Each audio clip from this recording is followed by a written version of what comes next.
Eu sou Mário Persona e essas são as respostas que eu dei aos que me perguntaram sobre a Bíblia. No capítulo 2, nós vimos o Tiago apresentar vários testes ou provas para sabermos da realidade de alguém que professa ser cristão, que professa a fé no Senhor Jesus Cristo. Isso no capítulo 2, né, quando ele fala das obras, ele fala da realidade da fé.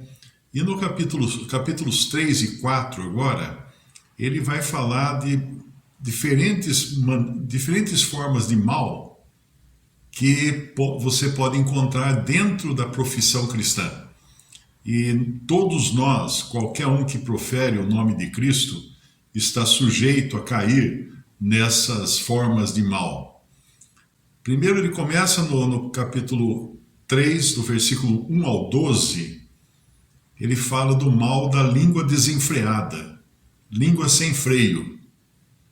Depois no capítulo 3, dos versículos 13 ao 18, ele vai tratar do assunto da inveja, da discórdia entre irmãos.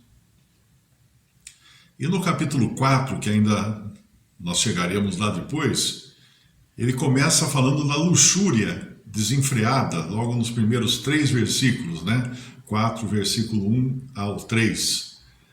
No capítulo 4 de Tiago, versículo 4, ele vai falar do perigo da amizade do mundo. E dos versículos 5 ao 10, o perigo do orgulho da carne. Depois no capítulo 4, 11, e também em Tiago 4, 12, ele vai tratar do assunto de falar mal uns dos outros. E do versículo 13 ao 17, a obstinação e a autoconfiança, o perigo disso, de obstinação e autoconfiança. Então, Tiago trata aqui na sua carta de diferentes riscos que podem atingir qualquer cristão. Por isso é uma carta bastante instrutiva em questões práticas da vida e do testemunho do cristão. E ele começa no versículo 1 aqui do capítulo 3. Meus irmãos, muitos de vós não sejam mestres, sabendo que receberemos mais duro juízo. É interessante porque ele vai depois tratar da questão da língua, né? Que a ferramenta que um mestre usa é a sua língua. E no versículo 19 ele vai falar, no capítulo 1, versículo 19, ele já mencionou a questão da língua. Ele diz lá no capítulo 1 de Tiago, versículo 19, portanto, meus amados irmãos, todo homem seja pronto para ouvir, tardio para falar, tardio para se irar.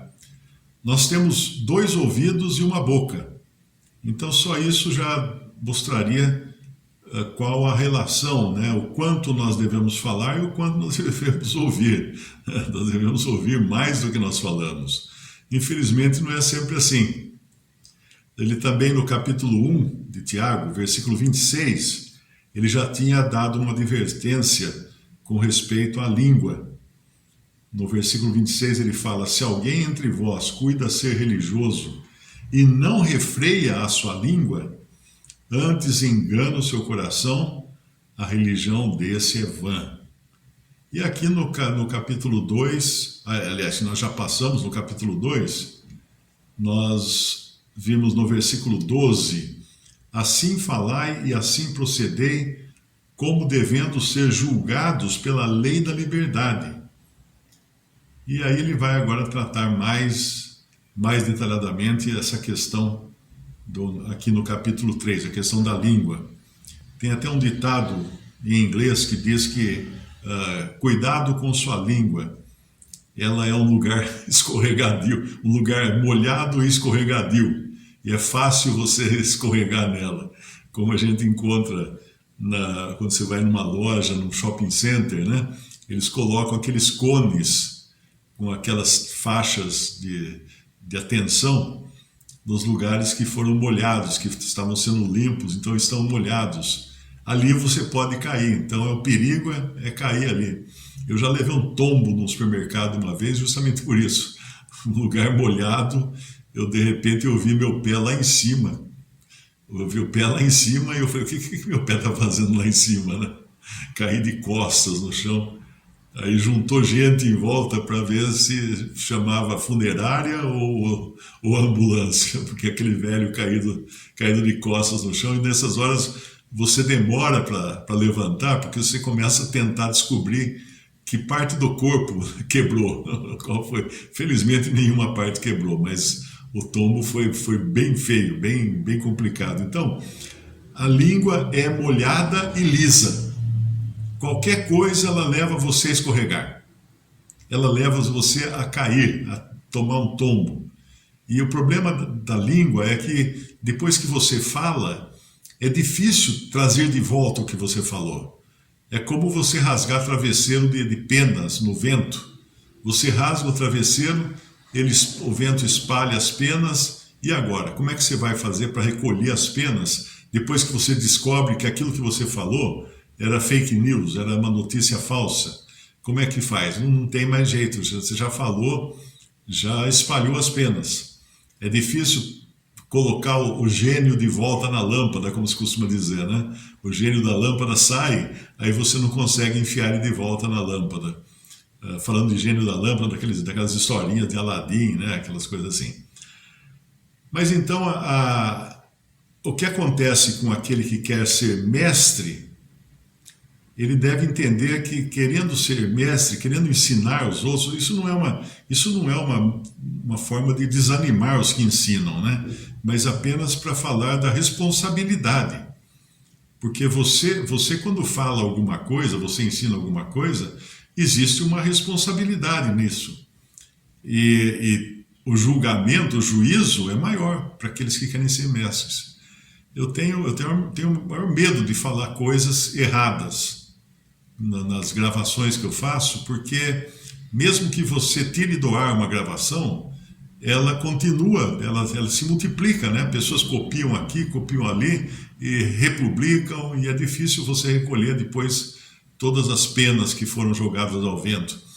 Eu já tive casos de eu precisar apagar, né, um vídeo que eu fiz porque eu falei alguma coisa errada e corrigir aquilo que eu falei, mas daí, para não precisar gravar tudo de novo, o que eu fiz?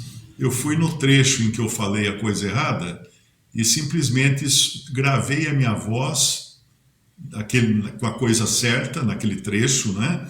Apaguei a parte original do áudio, apenas do áudio, e gravei a voz, gravei o áudio correto por cima. Os únicos que vão descobrir isso são os que sabem fazer leitura labial, né? Porque na verdade a minha boca estava falando uma coisa, mas o som que vinha do vídeo era outra, já era o som corrigido, não era o som original da minha fala. Então aqui, muito cuidado com o que nós ensinamos, é uma responsabilidade grande, no versículo 2 que ele fala, porque todos tropeçamos em muitas coisas. Então não existe um crente que possa falar assim, eu sou isento, eu não tropeço, eu nunca erro. Não é? Eu tenho das minhas muitas virtudes, a maior delas é a humildade. Eu nunca erro, nunca tropeço. Porque aqui ele fala que todos tropeçamos em muitas coisas. Qualquer um tropeça, cristãos tropeçam, ateus tropeçam. Se alguém não tropeça em palavra, o tal é perfeito e poderoso para também refrear todo o corpo. Ora, nós pomos freio nas bocas dos cavalos para que nos obedeçam e conseguimos dirigir todo o seu corpo. Veja, um cavalo, ele tem uma força descomunal, né? E você consegue fazer ele ir para o lado que você quer só com um freio.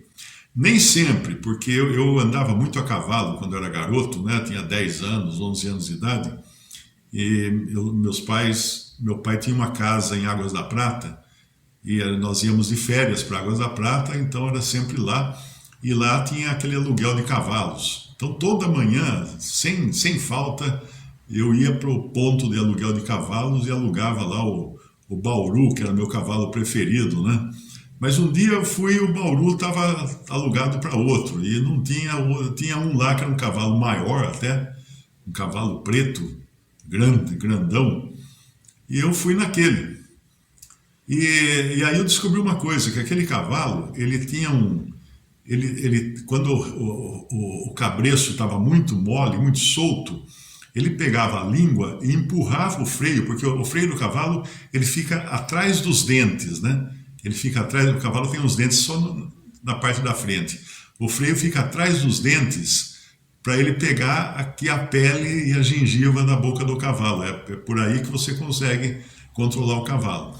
Mas esse cavalo, quando ele percebia que o cabresto, né, o cabresto é aquela parte, aquelas tiras de couro que seguram o freio no lugar. Quando ele percebia que o cabresto estava meio solto, meio bambo, ele com a língua, ele pegava e empurrava para frente o freio. E aí ele mordia. Ele empurrava para frente e ele mordia. Daí o freio ficava preso pelos dentes.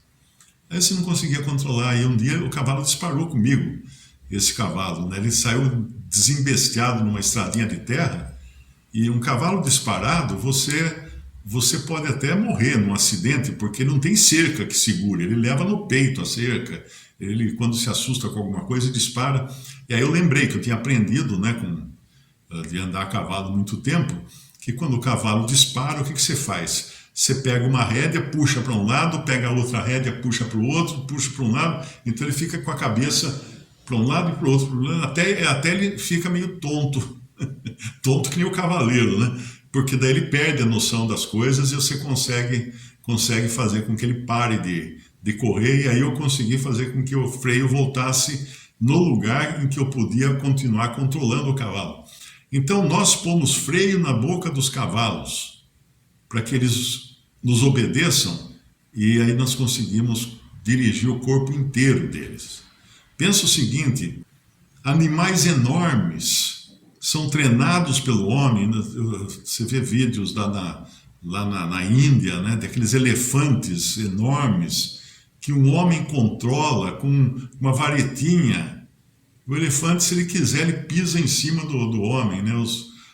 Tem muitos acidentes com o elefante que o elefante pisa no passageiro lá. O cara desce, o elefante levanta a pata e pisa em cima.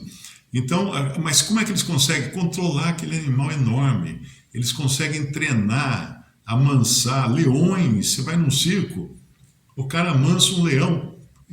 O treinador abre a boca do leão e enfia a cabeça dentro, né? E o leão não come a cabeça do treinador, ele foi domado, ele foi controlado com aquilo. Então, nós conseguimos dirigir todo o corpo de um animal com coisas pequenas, com freio, com uma vareta, com um chicote, no caso dos leões no circo, né? Os leões no circo, o cara dá aquela estalada de chicote no ar, o leão já senta no banquinho lá, levanta a pata, monta no cavalo. Tem circo que você vê o cavalo correndo em volta do picadeiro e o leão sentado em cima. Se o leão soubesse que ali tem almoço e janta para ele, ele não ficaria sentado em cima do cavalo, né? E aí ele dá um exemplo também no versículo 4. Vede também as naus, que sendo tão grandes e levadas de impetuosos ventos, se viram com um bem pequeno leme, para onde quer a vontade daquele que as governa. Então, um navio tem aquele leme pequeno e consegue lá o piloto do navio, naquela roda lá do leme, ele consegue dirigir o navio. Claro que aqui ele está falando dos barcos mais antigos, né? Porque os navios modernos hoje, eles nem mesmo têm um leme, eles têm motores elétricos espalhados ao longo da lateral do navio, e esses motores elétricos são acionados conforme a necessidade para virar para cá, virar para lá, para encostar no porto.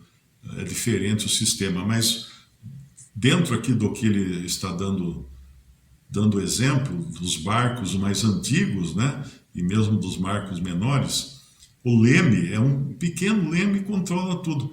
E a língua é o pequeno leme que nós temos. E uma língua bem domada, uma língua bem instruída, consegue controlar bem o corpo. E ele fala no versículo 5, assim também a língua é um pequeno membro e gloria-se de grandes coisas. Ela se acha, né? A língua se acha. Vede quão grande bosque um pequeno fogo incendeia. E realmente hoje, quando nós vemos a questão das redes sociais, quanta gente hoje é processada por falar o que não deve, por publicar difamações nas redes sociais. O cara fala um negócio, acusa alguém de alguma coisa que a pessoa não fez, toma um processo. Realmente acontece e às vezes sai cara a brincadeira. Então, falar deve ser algo controlado. Nós precisamos ter um controle da língua, primeiro, para falarmos só o que convém e não falarmos besteira ou coisas ofensivas também. Eu recebi uma reclamação de uma irmã dizendo que nas reuniões tem um irmão que domina praticamente a reunião e passa da hora falando. Continua a falar, acaba o tempo da reunião, ele continua falando. Às vezes ele passa 10 minutos do horário, né, falando. Está errado, isso é falta de controle. Isso não é maior conhecimento da palavra, porque se ele tivesse conhecimento da palavra correto, ele entenderia que quando uma assembleia marca um horário para começar a reunião e para terminar a reunião, isso significa que o que é ligado aqui na Terra, tipo, vamos começar a reunião às 9 horas, começamos a reunião e terminamos às 10 horas ou 10 e meia. Então, isso que a Assembleia liga, uma decisão da Assembleia tomada em nome do Senhor Jesus, o Senhor no céu aceita aquela decisão e registra aquela decisão no céu. O que ligardes na terra será ligado no céu. Se dois entre vós concordares de qualquer coisa na terra, é ligado isso no céu. Então, o que a Assembleia liga, horário inclusive, é ligado no céu. Agora, se alguém não respeita esse horário, ele está deixando de respeitar a autoridade do Senhor na Assembleia. Ele está ultrapassando aquilo que a Assembleia decidiu, que a Assembleia ligou, porque ele acha que o que ele tem que falar e ele é mais importante do que uma decisão da Assembleia. Por isso que é muito importante esse controle, esse autocontrole. Eu já tomei pito por causa disso. Eu me lembro uma conferência que eu estive nos Estados Unidos, em Chicago, e eu estava tão empolgado lá comentando o trecho que nós estávamos estudando, que chegou uma hora o irmão falou assim: Mário, acabou seu tempo. Eu tinha passado o tempo da reunião que era para comentar aquela passagem que nós estávamos estudando. Então eu tive que passar essa vergonha na frente de todo mundo para ser advertido, né, que eu não estava controlando o meu tempo, não estava respeitando os horários, porque eu tinha lá um programa das reuniões, era uma conferência, e geralmente a gente recebe aquele papelzinho com os horários de começo e fim de cada reunião, né? E eu simplesmente peguei o embalo e fui adiante. Passei vergonha. Então, no versículo 5 ele fala, assim também a língua, um pequeno membro que gloria-se de grandes coisas, vede quão grande bosque um pequeno fogo incendeia. A língua também é um fogo, versículo 6, como um mundo de iniquidade, como um universo de iniquidade. A língua está posta entre os nossos membros e contamina todo o corpo, inflama o curso da natureza e é inflamada pelo inferno. Porque toda a natureza, tanto de bestas feras como de aves, tanto de répteis como de animais do mar, se amansa e foi domada pela natureza humana. Mas nenhum homem pode domar a língua. É um mal que não se pode refrear, está cheio de peçonha mortal. Então a gente vai ao circo, eu nem gosto de ir ao circo, mas a gente ia ao circo para ver um leão adestrado, um leão domado, um elefante adestrado, né? Um elefante domado, mas nunca fizeram um circo para apresentar uma língua domada, porque o versículo 8 fala: é um mal que não se pode refrear, está cheia de peçonha mortal. Essa é a nossa língua, né? Essa é a nossa língua. Visite respondi.com.br. Também 3minutos.net. Baixe os e-books ou adquira os livros.